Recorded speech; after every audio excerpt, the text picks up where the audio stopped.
എല്ലാവർക്കും നമസ്കാരം. എന്റർടൈൻമെന്റ് കീഴിലേക്ക് എല്ലാവർക്കും സ്വാഗതം. യെസ്, എന്റർടൈൻമെന്റ് കീഴിൽ റിയാക്ഷൻ ആണ്. Dominic and the ladies purse.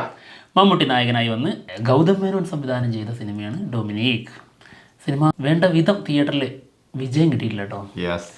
എന്താണ് സംഭവിച്ചതെന്നുള്ളത് എല്ലാവർക്കും അറിയാവുന്ന കാര്യമാണ്. അതായത് നമ്മുടെ ഒരു ധാരണ വെച്ചിട്ട് ഇതിന്റെ പ്രൊമോഷന്റെ കുറവ് കൊണ്ട് തന്നെയാണ് സിനിമ ഇത്രയും വീക്കായത്. അല്ലാണ്ട് സിനിമ അത്ര മോശം സിനിമ എന്നൊന്നും പറയാൻ പറ്റില്ല. നല്ല അത്യാവശ്യം എൻജോയ് ചെയ്യാൻ പറ്റുന്ന ഒരു സിനിമ തന്നെയായിരുന്നു. അതെ, പക്ഷെ എന്ത് ചെയ്യാം, ജനങ്ങളുടെ ഇടയിലേക്ക് ഈ സിനിമ ഇറങ്ങി ചെന്നിട്ടില്ല. ആർക്കും കാണണമെന്ന് തോന്നിയിട്ടില്ല. കാണണമെന്ന് തോന്നിയവർക്കോ അത് OTT-യിൽ വരുമല്ലോ അപ്പം കാണാമെന്നുള്ളതും തോന്നി. ഇത് എപ്പോഴും ഈ സിനിമാക്കാർ മനസ്സിലാക്കേണ്ട ഒരു കാര്യമാണ്. ഇപ്പോൾ ഇതേ നായകൻ്റെ മറ്റ് സിനിമകൾ നോക്കുമ്പോൾ അതിനോട് താല്പര്യത്തോടെ സിനിമ തിയേറ്ററിൽ പോയി കാണണമെന്ന് തീരുമാനിക്കുന്നു. എന്നാൽ ഈ ചില സിനിമകളുണ്ട്. ഇപ്പോൾ ഉദാഹരണത്തിന് ബേസിൽ ജോസഫിൻ്റെ പ്രാവിൻകൂട് ഷാപ്പ്, അത് ജനങ്ങൾ അങ്ങനെ ആഗ്രഹിച്ചിരുന്ന സിനിമയായിരുന്നു. തിയേറ്ററിൽ തന്നെ പോയി കാണണം എന്ന് ആഗ്രഹിച്ച അത് വളരെ മോശം അഭിപ്രായം വന്നതുകൊണ്ട് പൊട്ടിപ്പോയി. പിന്നെ പൊന്മാൻ വളരെ മികച്ച അഭിപ്രായം വന്നു, അത്ര നല്ല റിവ്യൂ ആണ്. പക്ഷേ ജനങ്ങളുടെ ഉള്ളിലേക്ക് അത് എത്തിയിട്ടില്ല. ഈ പൊന്മാൻ ജനങ്ങൾക്ക് കാണണമെന്ന് തോന്നിയിട്ടില്ല. അത് ചില സിനിമകൾക്ക് ഇങ്ങനത്തെ ഓരോ സംഭവങ്ങളാണ്, അങ്ങനെ പ്രശ്നമുണ്ട്. നല്ല സിനിമകൾക്ക് ഇങ്ങനെ സംഭവിക്കണോ? പൊന്മാനൊക്കെ ശരിക്കും നല്ല മെസ്സേജ് തരുന്ന ഒരു സിനിമയാണ്. അതെ, മാത്രമല്ല നല്ല സിനിമയാണ്. അതെ, അത് ഇനി പെർഫോമൻസിന്റെ കാര്യത്തിലാണെങ്കിലും എന്തെടുത്ത് വെച്ച് നോക്കിയാലും ആ സിനിമയൊക്കെ തിയേറ്ററിൽ വിജയിക്കണേന്നാണ് നമ്മൾ ഇറങ്ങുമ്പോഴും ആലോചിച്ചുകൊണ്ടിരുന്നത്. നമ്മൾ പറഞ്ഞതും അങ്ങനെ തന്നെയായിരുന്നു. പക്ഷേ കാര്യമില്ല, നമ്മളിപ്പോൾ കണ്ടുകൊണ്ടിരുന്ന് അത് കഴിഞ്ഞതിന് ശേഷം നമ്മൾ പുറത്തിറങ്ങുന്ന സമയത്ത് പോലും നമ്മൾ പറഞ്ഞതാണ്, സാധ്യത വളരെ കുറവാണ്. ഇത് തിയേറ്ററിൽ ഇത് ജനങ്ങൾ കയറി കാണുക എന്നുള്ളത് അങ്ങനത്തെ ഒരു ആംബിയൻസ് ഉണ്ടാക്കാൻ പറ്റിയിട്ടില്ല അവർക്ക്. അതിന് പറ്റണം, എങ്കിലേ ഇത് ജനങ്ങളുടെ ഉള്ളിലേക്ക് എത്തുള്ളൂ. ഒരുപാട് പരിപാടികൾ ചെയ്യാറുണ്ട് സിനിമ റിലീസിന് മുന്നേ. അല്ലെങ്കിൽ അതിന് മുൻപേ മനസ്സിലാവേ ഇതിന്റെ സമീപനം എത്ര ഉള്ളൂ, ഇതിന്റെ അടിയിൽ അങ്ങ് ഇറങ്ങി പോയിക്കോട്ടെ. അതാണ് ഈ ഒരു സിനിമ ഇത്രേ ഉള്ളൂ എന്നുള്ളൊരു ധാരണ വരുവാണ്. എന്തായാലും സിനിമ തിയേറ്ററിൽ നോക്കിയാലും പരാജയമൊന്നുമല്ല, 17 കോടിന്റെ മുകളിലേക്ക് കളക്ഷൻ നേടിയിട്ടുണ്ട് കേട്ടോ. എന്തായാലും ഇതിന്റെ ഒരു സക്സസ് ടീസർ വന്നിട്ടുണ്ട്, നമുക്കന്ന് റിയാക്ഷൻ ചെയ്യാം. നമുക്ക് ഭയങ്കര ഇഷ്ടമാണ് ഈ ക്യാരക്ടറിനെ. ഇതിലെ പല സീനുകളും കാണുമ്പോൾ ഒന്നൊന്നര സംഭവം. അതെ, സംശയം തോന്നുന്ന ആരെങ്കിലും കണ്ടാൽ ഉടനെ എന്നെ വിരോധിക്കണം. ഈ സംശയം തോന്നുന്ന ആളെ എങ്ങനെ തിരിച്ചറിയും? നിനക്ക് എന്നെ കുറിച്ച് സംശയമല്ലോ തോന്നട്ടെ? ഇല്ല. കണ്ടോ സ്ഥാനം കണ്ടോ? അയ്യോ, ഇത് കിട്ടുന്ന ടീച്ചറാട്ടോ.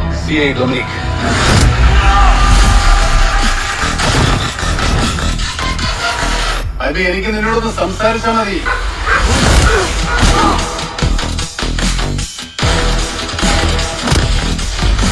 നീന്താൻ എവിടെയെങ്കിലും പോയി ഈ CI ഡൊമിനിക് കാർഡ് അടയ്ക്കുന്ന 15 മിനിറ്റിനകം എന്നെ കണ്ടില്ലെങ്കിൽ നേരെ നോർത്ത് പോലീസ് സ്റ്റേഷനിൽ പോയി കോൺസ്റ്റബിൾ സുധാകരൻ സാറിനെ കണ്ടിട്ട് കോൾ കണ്ടെന്ന് പറഞ്ഞാൽ മതി. ഓക്കെ? പോലീസ് യൂണിഫോം ഇട്ടാലും ഇല്ലേലും ഞാൻ CI ഡൊമിനിക് തന്നെയാണ് പറയും. കാരണം ഞാൻ ചാൾസ് മകൻ ഈനാശു ഡൊമിനിക്കാണ്. CI ഡൊമിനിക് മോനെ. ഞാൻ ഒരു പാസ്വേഡ് ക്രാക്ക് ചെയ്തിട്ടുണ്ട്. സൈബർ സെല്ലുകാർ 3 ദിവസം കണ്ണിൽ എണ്ണ ഒഴിച്ച് കാത്തിരുന്നില്ല. അവസാനം എസ്പെന്നെ വിളിച്ചു. ഞാൻ വേണ്ടി സോഫ്റ്റ്വെയർ ഡെവലപ്പ് ചെയ്ത കഥയും പറഞ്ഞുകൊണ്ടിരിക്കാറ്. ഇത് നോക്കട്ടെ, അതൊക്കെ അറിയുന്നവർക്ക് അറിയുള്ളൂ.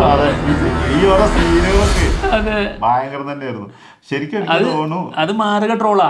നമ്മുടെ അതേത് സിനിമ, ഇന്ദ്രപ്രസ്ഥല്ലേ? ഇന്ദ്രപ്രസ്ഥത്തില് നാസക്ക് വേണ്ടി സോഫ്റ്റ്വെയർ അതാണ് കൊടുത്തത്. പിന്നെ ഇതില് നമ്മുടെ പടവീടനെ കുറിച്ച് പറയുന്നുണ്ട്. കുറേ സാധനം ഉണ്ട് ഇതില്. ഇതിനകത്ത് എനിക്ക് തോന്നുന്നു മമ്മൂക്ക സിനിമകളുടെ തന്നെ കുറെ സാധനങ്ങൾ ഇവർ എടുത്തിട്ടുണ്ട്. അതൊക്കെ ഫണ്ണായിട്ടാണ് വന്നിട്ടുള്ളതെന്നാണ്.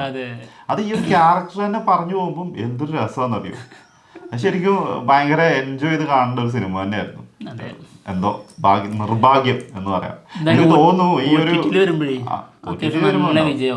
ഇതിനകത്ത് ഈ കുറെ എന്താ പറയാ ഈ ഫൈറ്റ് സീക്വൻസ് ഒക്കെ ഇല്ലേ മമ്മൂക്കന്റെ, ഇതൊക്കെ ശരിക്കും ഉൾപ്പെടുത്തണമായിരുന്നു എന്ന് എനിക്ക് തോന്നി. ഈ ട്രെയിലർ ടീസറൊക്കെ വരുമ്പോഴേ ഒരാവേശം ഉണ്ടാവുന്നുണ്ട്. ഇതിന് നല്ല കട്ടിങ്സ് ആണ്, ഇതെല്ലാം അടിപൊളിയായിട്ടുണ്ട്. അതില് കുറെ കട്ട് ഷോട്ട് ഉണ്ടല്ലേ വിനീതിന്റെയും, അതിങ്ങനെ തിരിഞ്ഞിട്ടാണല്ലോ അതിന്റെ ക്യാമറ മൂവ്മെന്റ്സ് അതിൽ എഡിറ്റിംഗ് ചെയ്തപ്പോൾ ആ ഒരു എഫക്റ്റ് കൊടുത്തിട്ടുണ്ട്. അങ്ങനെ കറങ്ങുന്നത്. അപ്പോൾ അതിനൊരു എന്തൊക്കെയോ ഒരു സങ്കീർണമായ എന്തൊക്കെയോ കുറച്ച് സസ്പെൻസും ഒക്കെ കിട്ടുന്നുണ്ട്. ഒരു ത്രില്ലർ എലമെന്റ്സ് അതിലുണ്ട് ആ സമയത്ത്. ഇത് ഇങ്ങനത്തെ ഒരു സാധനമൊക്കെ പുറത്തിറക്കിയിരുന്നെങ്കിൽ എനിക്ക് തോന്നുന്നു ഒന്നും കൂടി ഒരു ആള് കൂടുതലുണ്ടായതിനെ സിനിമയ്ക്ക് തുടക്കത്തിൽ തന്നെ. ഇതിന് റിവ്യൂ ഒക്കെ നോക്ക്, എവിടുന്നെങ്കിലും മോശം വന്നിട്ടുണ്ടോ? എല്ലാ റിവ്യൂവേഴ്സും ഇത് പോസിറ്റീവ് പറഞ്ഞൊരു സിനിമ. പക്ഷെ എന്നിട്ടും ആള് കേറുന്നില്ല എന്ന് പറയുമ്പോൾ അതൊരു ഭയങ്കര സംഭവം തന്നെയാട്ടോ. ഒരു 30 കോടി, ഒരു 35 കോടിയെങ്കിലും അർഹിക്കുന്നുണ്ട് അല്ലേ? സത്യമായിട്ടും അതെങ്കിലും മിനിമം എത്രയായിരുന്നു. അതാണ് അങ്ങനത്തെ അതാ പറഞ്ഞ അത്ര മോശം സിനിമ എന്ന് പറയാൻ പറ്റില്ല. നമ്മൾ എത്രയോ മോശം സിനിമകൾ പോലും ഇവിടെ 50 കോടി 100 കോടിയൊക്കെ കയറുന്നുണ്ട്. എന്നിട്ട് നല്ലൊരു സിനിമ, അത് നല്ലൊരു ചെറിയൊരു സാധനം, അല്ലാണ്ട് വലിയ സംഭവം എന്നല്ല, ചെറിയൊരു സാധനം. 50 കോടിക്ക് മുകളിലേക്ക് ഇല്ലതാനും, എന്നാൽ ഇത്ര താഴത്തേക്ക് പോകാനും പാടില്ല. എന്താണെങ്കിലും പറഞ്ഞിട്ട് കാര്യമില്ല, അത് തീരുമാനിക്കുന്ന പ്രേക്ഷകരാണ് സിനിമ കാണണോ വേണ്ടയോ എന്നുള്ളത്. അത് അവരവരുടെ ഇഷ്ടമാണ്. അത് സിനിമാക്കാർ മനസ്സിലാക്കണേ. അതെ, അതിന് കാണാൻ ഒരു ത്വര ഉണ്ടാക്കുക എന്ന് പറഞ്ഞൊരു സംഭവമുണ്ട് സിനിമ. അത് ഏത് സിനിമയാണെങ്കിലും അത് ഉണ്ടാക്കിയാൽ മാത്രമേ സിനിമയ്ക്ക് ആളുകൾ കയറുള്ളൂ. ഇപ്പോൾ കണ്ണൂർ സ്ക്വാഡ് ഇതുപോലെ ആയിരുന്നില്ലേ, എന്നിട്ട് നല്ല അഭിപ്രായം വന്നപ്പോൾ എല്ലാവരും പോയി കണ്ടില്ലേ എന്ന് ചോദിക്കും. കണ്ണൂർ സ്ക്വാഡ് നല്ലത് വന്നിട്ട് അത് കാണണമെന്ന് തീരുമാനിച്ചിട്ടുണ്ട് ജനങ്ങൾ. അതെ, ഇത് നല്ലതാണെങ്കിലും അത് പോണ്ട എന്നുള്ളൊരു ചിന്തയാണ് വന്നിട്ടുള്ളത്. അത് രണ്ടാണ്, അതിന് വ്യത്യാസമുണ്ട് അല്ലേ? ആ ഒരു ഡിഫറൻസ് എന്തായാലും കാണിക്കും. കാരണം കണ്ണൂർ സ്ക്വാഡിന്റെ ഒരു സ്റ്റൈലും അതായത് ഒരു വൈബും ഇതിനില്ലായിരുന്നു. അതാണ് അതിന്റെ സത്യാവസ്ഥ. അതുകൊണ്ട് തന്നെ അത് പ്രേക്ഷകർക്ക് അത് അത്ര അങ്ങോട്ട് താല്പര്യം ഉണ്ടായിരുന്നില്ല. എന്താണെങ്കിലും ഇനി OTT-ൽ വരുമ്പോൾ എന്തായാലും ഇത് മമ്മൂക്ക എന്ന് പറഞ്ഞ പോലെ തന്നെ OTT-ൽ ചില സിനിമകൾ അങ്ങനെയാണ്, തിയേറ്ററിൽ ഫ്ലോപ്പ് ആവും, OTT-ൽ ഹിറ്റ് ആവും, OTT-ൽ ഫ്ലോപ്പ് ആവും, തിയേറ്ററിൽ വൻ ഹിറ്റ് ആയിരിക്കുന്നു. അതൊരു സത്യമാണ്. അങ്ങനെ തന്നെ ആവും മിക്കവാറും. എന്താണെങ്കിലും വരട്ടെ, OTT-ൽ വരുമ്പോൾ നമുക്ക് നോക്കാം എന്താ സംഭവിക്കുക. പോവല്ലേ? അപ്പൊ എന്തായാലും ഞങ്ങൾ പോവാണ്. മറ്റുള്ള വിശേഷങ്ങളുമായിട്ട് ഉടനെ തന്നെ വരാം. ബൈ. എങ്ങനെ തിരിച്ചറിയും? നിനക്ക് എന്നെ കുറിച്ച് സംശയമല്ല തോന്നുന്നുണ്ട്? ഇല്ല. കണ്ടോ സ്ഥാനം കണ്ടോ? അയ്യോ, ഇത് കിട്ടലും ടീച്ചറാട്ടോ.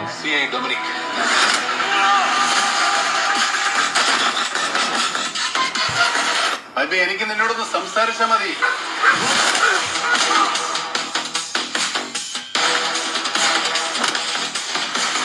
താൻ എവിടെയെങ്കിലും പോയി ഈ CI ഡൊമിനിക് കാർഡ് ഇറക്കി ഞാൻ 15 മിനിറ്റിനകം എന്നെ കണ്ടില്ലെങ്കിൽ നേരെ നോർത്ത് പോലീസ് സ്റ്റേഷനിൽ പോയി കോൺസ്റ്റബിൾ സുധാകരൻ സാറിനെ കണ്ട് കോഡ് റെഡ് എന്ന് പറഞ്ഞാൽ മതി. ഓക്കെ? പോലീസ് യൂണിഫോം ഇട്ടാലും ഇല്ലേലും ഞാൻ CI ഡൊമിനിക്.